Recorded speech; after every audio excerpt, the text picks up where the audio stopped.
Hey, it's Josh with the Peanut Gallery. I just got done watching Jurassic World Rebirth. This one's a bit of a mixed bag. Let's start with what works. There's some hefty star power on display. Scarlett Johansson, Mahershala Ali, Jonathan Bailey, Rupert Friend, they all show up and do the work. There are a handful of set pieces that really deliver on the suspense and scale you'd expect from a Jurassic movie. When it clicks, it clicks. You can definitely feel Gareth Edwards' directorial stamp in these moments.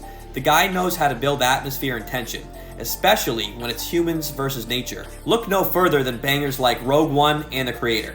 That said, there are pacing issues. Some sequences are pure adrenaline, but then things slow down to a crawl, and not in a story-driven way, more like we hit a wall. The energy dips hard, and it takes a while to get it back. The film feels like it wants to be both thoughtful and thrilling, but it never quite balances the two. Now, one area where it does improve on is the human characters. They're more likable and interesting than the last few Jurassic installments. A lot of that is because they're keeping things simpler this time around. By doing less with the backstories, they actually achieve more.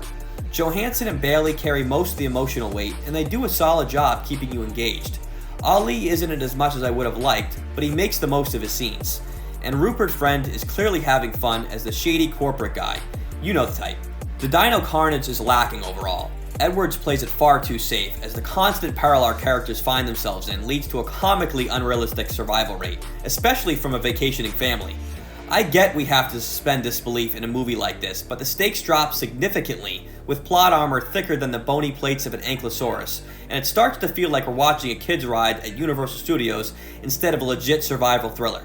And I gotta say, the new big bad dinosaur, it sucks. Flat out. It's poorly designed, looks silly as hell, and takes away from any potential scares the viewer may otherwise encounter. Frankly, I'm not sure how this thing made it past the storyboarding stage. The heavier focus on aquatic encounters serves Rebirth well for the most part, but I think they went a little overboard. Pun intended. More land action with the dino favorites that are used far too sparingly would have gone a long way. Bottom line, Rebirth has moments that are genuinely fun and worth seeing on a big screen.